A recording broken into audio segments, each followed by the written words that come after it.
السلام علیکم رسول اللہ صلی اللہ علیہ وسلم۔ عزیزان ملت اسلامیہ، انسانی بقا کے لیے شادی بے حد ضروری ہے۔ انسانی آبادی کے لیے شادی کا کنسیپٹ ایک اہم رول ادا کرتا ہے۔ مذاہب دنیا میں بے شمار ہیں، مگر ہر مذہب میں شادی کا اپنا الگ الگ طریقہ ہے۔ مگر مذہب اسلام نے جو شادی کا طریقہ دیا ہے وہ پرفیکٹ اور سپر ہے۔ اس سے اچھا طریقہ کسی اور مذہب میں نہیں ہے۔ شادی کیوں ضروری ہے؟ انسانی بقا کے لیے، انسانی آبادی کو بڑھاوا دینے کے لیے شادی ضروری ہے۔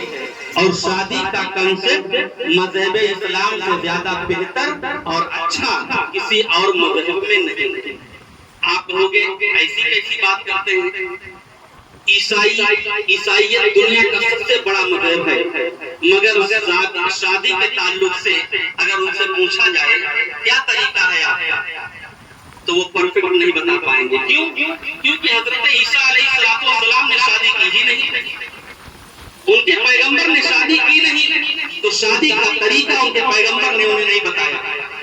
اس کے علاوہ دیگر مذاہب کو آپ جائیے پتہ لگائیے، کسی مذہب میں ہار ڈال دینا ہے، کسی مذہب میں آگ کو ساکشی بنا کر کے اسی کو گواہ بنا کر کے دونوں لوگ ایک دوسرے سے ازواج زندگی سے منتقل ہو جاتے ہیں۔ لیکن کیا یہ درست ہے، پرفیکٹ ہے؟ کیا کوئی آگ گواہی دے سکتی ہے؟ نہیں دے سکتی ہے۔ کیا کوئی پھولوں کا ہار گواہی دے سکتا ہے؟ نہیں دے سکتا ہے، کیونکہ اس میں بولنے کی طاقت نہیں ہے۔ لیکن مذہب اسلام نے جب شادی کی بات بتائی تو کہا دو گواہ لے کر کے آؤ، دو گواہ شادی کے لیے لے کر کے آؤ، ایک لڑکی کی طرف سے ہو کہ لڑکا کی طرف سے ہو، یہ دونوں گواہی دیں تاکہ سماج یہ جان سکے کہ آج سے یہ دونوں لوگ شادی کے بندھن میں بندھ گئے ہیں۔ نہ آگ لاؤ، نہ چوڑیاں لے کر کے آؤ، نہ اگنی کے پھیرے لگاؤ، نہ گلے میں منگل سوتر ڈالو، نہ گلاب کا ہار ڈالو، نہ پھول ڈالو، یہ کوئی گواہی نہیں دے گا۔ انسان کی شادی کی گواہی انسان خود دے گا۔ اس لیے دو گواہوں کی ضرورت شادی کے لیے ہے۔ بغیر گواہوں کے شادی ہو ہی نہیں سکتی، شادی ہو ہی نہیں سکتی۔ کوئی یہ سوچے کہ ہم دونوں لوگ مل کر کے نکاح کر لیں بغیر کسی کو گواہ بنائے ہوئے، تو شادی نہیں ہو سکتی۔ شادی کا اہم رول اور شادی کا اہم فریضہ ہے دو گواہ، دو گواہوں کا ہونا۔ دو گواہ ہو گئے تو شادی منعقد ہو جائے گی۔ یہ دو گواہ موجود نہیں ہیں تو شادی نہیں ہو سکتی ہے۔ عزیزان ملت اسلامیہ، میں نے اس آیت کریمہ کی تلاوت کا شرف حاصل کیا۔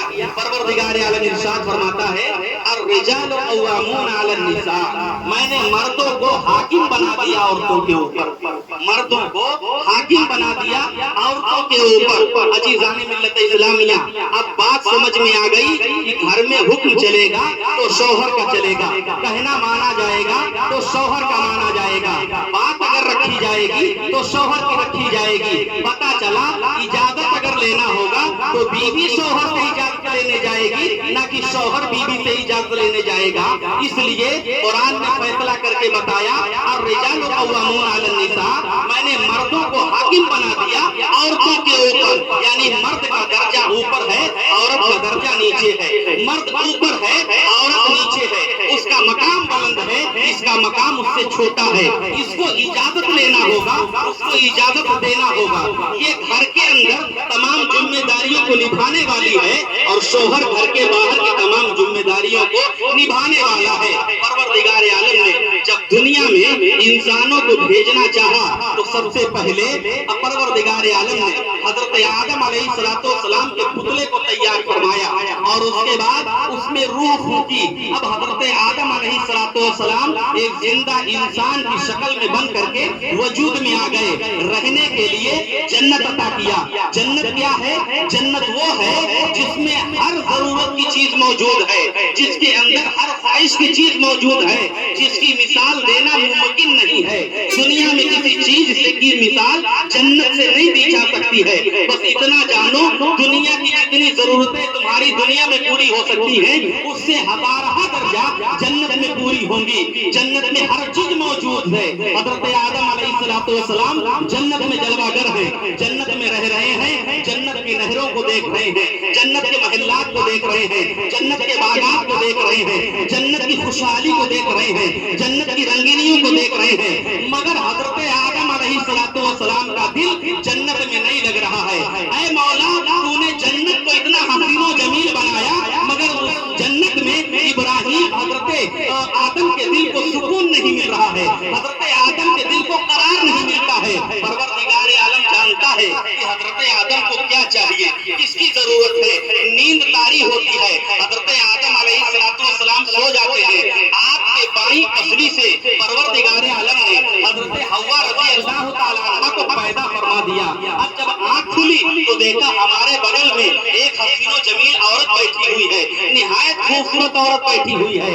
حضرت آدم علیہ السلام نے جیسے ہی حضرت حوا رضی اللہ تعالیٰ عنہ کو دیکھا دل خوش ہو جاتا ہے, دل خوش ہو جاتا ہے. وہ دل جو بے چین تھا اس میں چین آ جاتا ہے, جو بے قرار تھا اس میں قرار آ جاتا ہے. عزیزان ملت اسلامیہ, حضرت آدم نے حضرت حوا کو چھونا چاہا.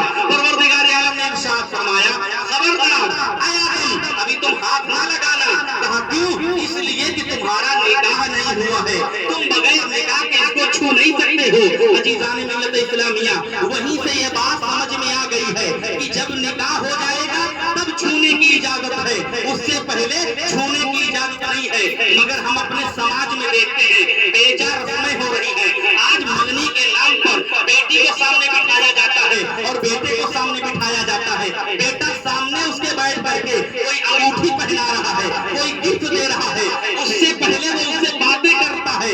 میں ان تمام چیزوں پر ٹپڑی اس لیے کر رہا ہوں کہ مذہب اسلام جو کہتا ہے اس کے خلاف سماج جا رہی ہے, اس کے خلاف قوم جا رہی ہے. اور قوم جب مذہب اسلام کے خلاف جائے گی تو علماء کی ذمہ داری ہے کہ اس کی گرفت پکڑ فرمائے, وہ اس کی پکڑ کرے. گرچہ تمہاری بات سمجھ میں آئے یا نہ آئے, کوئی مانے یا نہ مانے, میں تو اس کو دیکھ رہا ہوں کہ حضرت نوح نے 900 برس تک کے پوری قوم کو تبلیغ کرتے رہے. ہمیں تو 900 دن بھی نہیں ہوئے ہیں. عزیزان ملت اسلامیہ, بات سمجھ میں آ گئی کہ پہلے کانٹیکٹ بنانا یہ درست نہیں ہے. اس لیے کہ حضرت آدم کو اللہ نے جنت میں منع کر دیا کہ اے آدم تم حوا سے کانٹیکٹ نہیں کر سکتے ہو, تم اس سے بات بھی نہیں کر سکتے ہو, اس کو چھو بھی نہیں سکتے ہو. مولا کیوں؟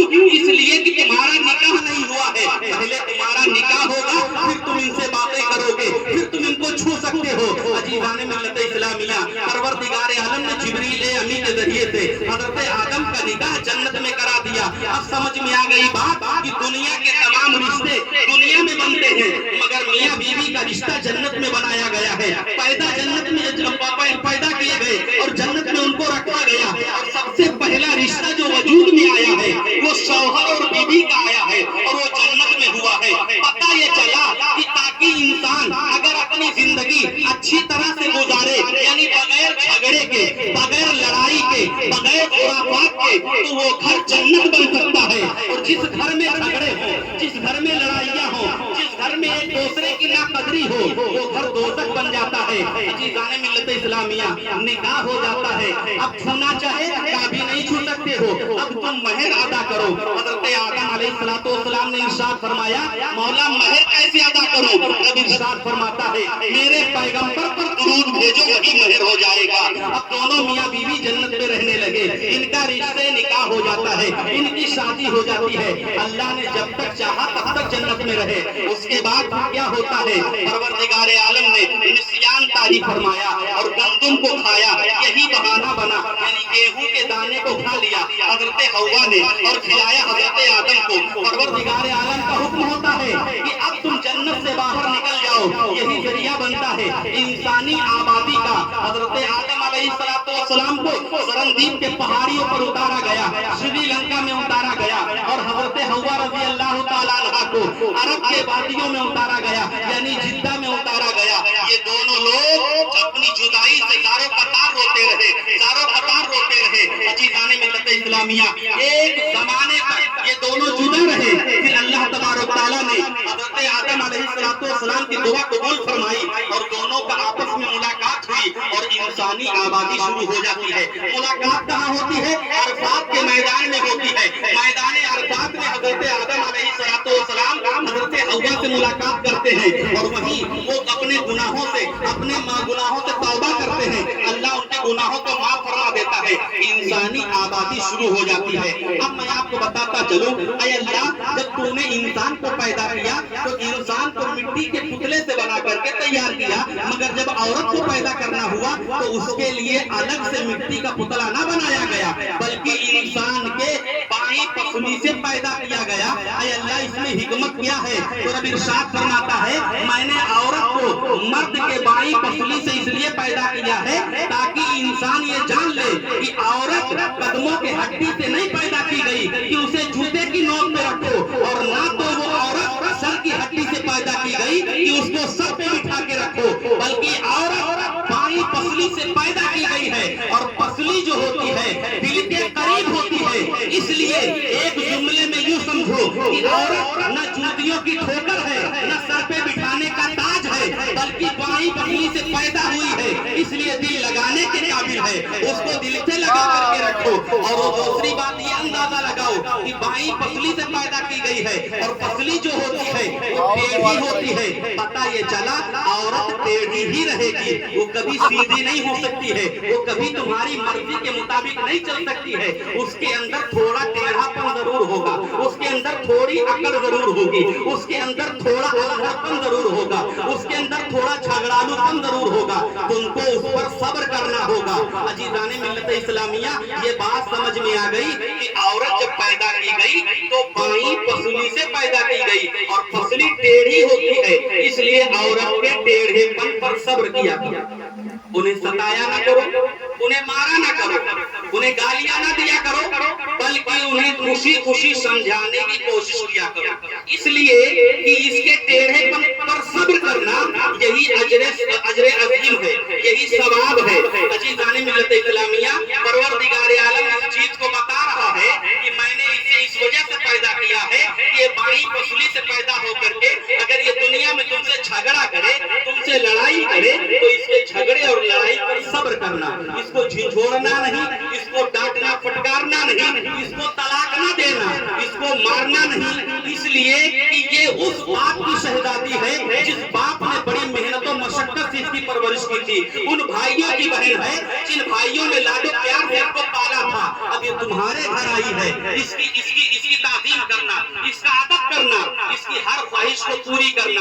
عزیزان ملت اسلامیہ اب شادی ہوتی ہے تو شادی کے کنسپٹ کو سمجھو، شادی کے ماحول کو سمجھو، شادی کی عظمت کو سمجھو۔ جب میاں بیوی ایک دوسرے کے حقوق کو سمجھتے ہیں، ایک دوسرے کا ادب کرتے ہیں تو اس میں کبھی جھگڑا نہیں ہوتا ہے، تبھی وہ شادی خانہ آبادی ہوتا ہے، ورنہ اگر جھگڑے ہونے لگے تو شادی خانہ بربادی ہو جاتا ہے، پھر زندگی بھر کورٹ کچہری کے چکر لگانے پڑتے ہیں۔ اس لیے شادی جو ہے ایک اہم عبادت ہے، شادی جو ہے یہ اللہ کے رسول کی سنت ہے، اس لیے اس سنت کو عبادت سمجھ کر کیا کرو، خرافات سمجھ کر نہ کیا کرو، اس میں خرافات رائج نہ کیا کرو۔ جب شادیاں ہوتی ہیں تو اس سے انسانی سوتے پھوٹتے ہیں، انسانی آبادی بڑھتی ہے، اور جب بیوی لائقدار ہوتی ہے تو ایک اچھے بچے کو جنم دیتی ہے، جب شوہر لائقدار ہوتا ہے تو اچھی اولادیں پیدا ہوتی ہیں۔ اس لیے میاں اور بیوی کا درست ہونا بہتر ہے، ان کا بااخلاق ہونا بہتر ہے، ان کا پابند شرع ہونا بہتر ہے۔ جب شادی کرو تو سب سے پہلے یہ دیکھا کرو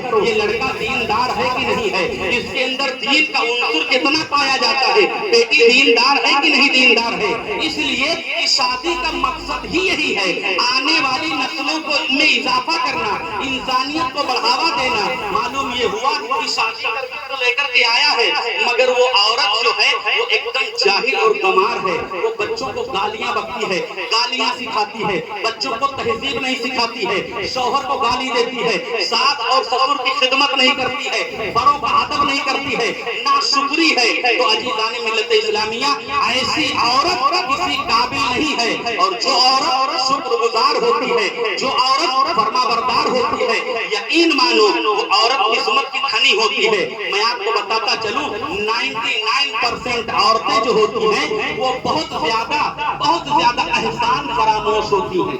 وہ احسان فراموش ہوتی ہیں. اس کا اندازہ آپ لگا لیجیے. آپ اپنی بیوی کو سال کے 12 مہینے اچھے سے اچھا کھانا کھلاؤ, اچھے سے اچھے کپڑے پہناؤ, ساری خواہشیں پوری کرو. سال مکمل ہو جائے, دوسرا سال لگ جائے, عید کا چاند نکلنے والا ہو, آپ ایک دم ڈھیلے ہو جاؤ, کاروبار ایک دم ٹھپ ہو جائے اور دھیرے سے یہ کہو کہ بیگم ایسا ہے کہ اس سال ہم کپڑے نہیں لے پائیں گے تمہارے, نہ بچوں کے لے پائیں گے اور نہ تمہارے لے پائیں گے. اس کا ایک ہی جواب ہوگا, ہماری تو قسمت ہی پھوٹی ہے جو تمہارے گھر میں آ گئی. تم کو کب پہنچا ہے یہ تو میرے بھائی نے کپڑا دیا ہے, وہ میرے ماما نے کپڑا دیا تھا. تم کو کبھی اٹا بٹا ہی نہیں ہے. تم آج نئی بات کرتے ہو, ہر سال یہی کہتے رہتے ہو کپڑے ہی نہیں ہے. آپ اندازہ لگاؤ احسان فراموشی میں صف اول میں کھڑی ہوتی ہے. پوری زندگی شوہر خدمت کرتا رہا, کپڑے دیتا رہا, مگر ایک بار اگر خواہش پوری نہ کر سکا تو سارا کیا دھرا پانی میں چلا جاتا ہے. ایسی عورتوں پر پروردگار عالم ناراض ہوتا ہے, اللہ کے رسول ناراض ہوتے ہیں. عزیزان ملت اسلامیہ میں یہ سچائی بتا رہا ہوں. اور کچھ ایسی عورتیں ہوتی ہیں وہ لائقدار ہوتی ہیں, وہ یہ چاہتی ہیں کہ ہمارا شوہر جو ارننگ کرتا ہے, جو کمائی کرتا ہے, اس کے پیسے کو ہم بچائیں, ہم ترقی کریں. میں آپ کو بتاتا چلوں یہ میرا ایک ذاتی تجربہ ہے. میں نے اپنی زندگی دیہاتوں میں بھی گزارا ہے, شہروں میں گزارا ہے. میں نے شہروں کی عورتوں کو دیکھا جو ڈاکٹرائن ہیں, جو ماسٹرائن ہیں, جو وکالت کرتی ہیں. میں نے ان کو دیکھا, ان سے ہم نے بات چیت کی. میں نے دیکھا ایک کرتا سادہ پہنتی ہے وہ کاٹن کا, اور ایک ان کا پاجامہ شلوار جو بھی ہے وہ ہے, ایک ان کا دوپٹہ ہوتا ہے. ان کے کپڑے ہوتے ہیں, ہاتھ میں ایک کنگن ہوتا ہے, بس ہلکا پھلکا پاؤڈر لگایا بس اور کچھ نہیں. اس کے بعد وہ پیسے کماتی ہے 50,000 مہینے کا, کوئی 80,000 مہینے کا, بس اتنا ہی ان کا خرچ ہوتا ہے. لیکن جب ہم گاؤں لوٹ کر کے آئے, دیہات لوٹ کر کے آئے, انگوٹھا ٹیک ہے پوری طرح سے, زندگی گزر گئی بکریاں چراتے ہوئے. لیکن جب بارات جانا ہوا تو صبح ہی چلی گئی ٹکٹی لگانے کے لیے, مکمل طور پر سج دھج کر کے, لاکھوں روپئے کا خرچ کر کے وہ اب آ کر کے بیٹھی ہے. بتاؤ اس سے تم نے کیا کر لیا, اس سے کیا تم نے فائدہ حاصل کیا؟ تم نے نقصان کیا اپنے شوہر کا. 2 گھنٹے کے بعد پورا پسینے سے دھل کر کنارے ہو گیا, شوہر کا سارا پیسہ نالی میں چلا گیا. عزیزان ملت اسلامیہ پتہ یہ چلا پرفیکٹ عورت وہ ہے جو 80,000 کماتی ہے اور بینک بیلنس بناتی ہے, وہ زمین خریدتی ہے, پراپرٹی خریدتی ہے. تم کہو گے مولانا عجیب بات بتا رہے ہو یار, یہ تو دنیا کی بات ہے, حضور کے زمانے کی بات بتاؤ کہ کوئی عورت بزنس کرتی ہو تو آؤ زیادہ دور نہ جاؤ. رسول کی سب سے زیادہ چہیتی بیوی حضرت خدیجہ کبریٰ رضی اللہ تعالیٰ عنہا, حضرت خدیجہ رضی اللہ تعالیٰ عنہا وہ عرب کی سب سے مالدار تاجرہ تھی, وہ عرب کی سب سے پیسے والی خاتون تھی. انہوں نے کیا کیا تھا, تجارت کیا تھا. تجارت اتنی ہو گئی کہ ان کا مال عرب و عجم میں بک رہا تھا, کوئی ان کا مال لے جانے والا نہیں تھا. انہوں نے کبھی تو انتخاب کیا تھا کہ ہمیں آدمی کی ضرورت ہے. حضرت عبد المطلب نے کہا ہمارا بھتیجا جوان ہے, اسے بلا لیجئے گا. عزیزان ملت اسلامیہ حضرت ابو طالب نے کہا میرا بھتیجا جوان ہے, بات کرو, ہو سکتا تمہارا مال لے کر کے جائے. میرے آقا صلی اللہ تعالیٰ علیہ وسلم حضرت خدیجہ کا مال بیچنے کے لیے گئے تھے. حضرت خدیجہ کا مال عرب کے بڑے بڑے تاجر بیچا کرتے تھے. پتہ یہ چلا عورت وہ بہتر ہوتی ہے جو 4 پیسے کمانے کا ہنر رکھتی ہے. میں یہ نہیں کہتا ہوں کہ عورت کو بازار میں بٹھا دیا جائے, مگر پردے میں رہ کر کے کیا عورت کوئی اچھا کام نہیں کر سکتی ہے؟ کیا وہ ارننگ نہیں کر سکتی ہے؟ چلو کچھ نہیں کر سکتی, ایک دم گنوار ہے, تو کم از کم اپنے شوہر کے پیسے کو بچا تو سکتی, کم خرچ کر لے, یہی اس کی بہت بڑی قابلیت ہے. ایک گلک بنا لے, اسی میں پیسے ڈال دیا کر, یہی بہت بڑی قابلیت ہے. مگر نہیں, وہ ٹھہری گنوار, اس کو صرف چاہیے کپڑے, اس کو چاہیے زیور, اس کو چاہیے فضول کا خرچہ. اب جب تک خرچہ کرے گی جب تک اسی اولادیں نہیں ہیں, 2-4 بیٹے ہو جانے کے بعد سب کنارے لگ جاتا ہے. اب پتا چلتا ہے کہ ہم نے سارے دولت اپنی لٹا دیا. شوہر جب جوان تھا, زیادہ کما رہا تھا, تب تو یہ اڑا رہی تھی, اب یہ کما نہیں پا رہا ہے, اب یہ پریشان ہے. اب یہ تب بھی یہی کہے گی کہ ہمارے شوہر نے زندگی میں کچھ کیا ہی نہیں ہے. ارے اس نے بہت کچھ کیا ہے, مگر تم نے کچھ بچایا ہی نہیں ہے. وہ جتنا کماتا تھا تو اتنا لٹاتی چلی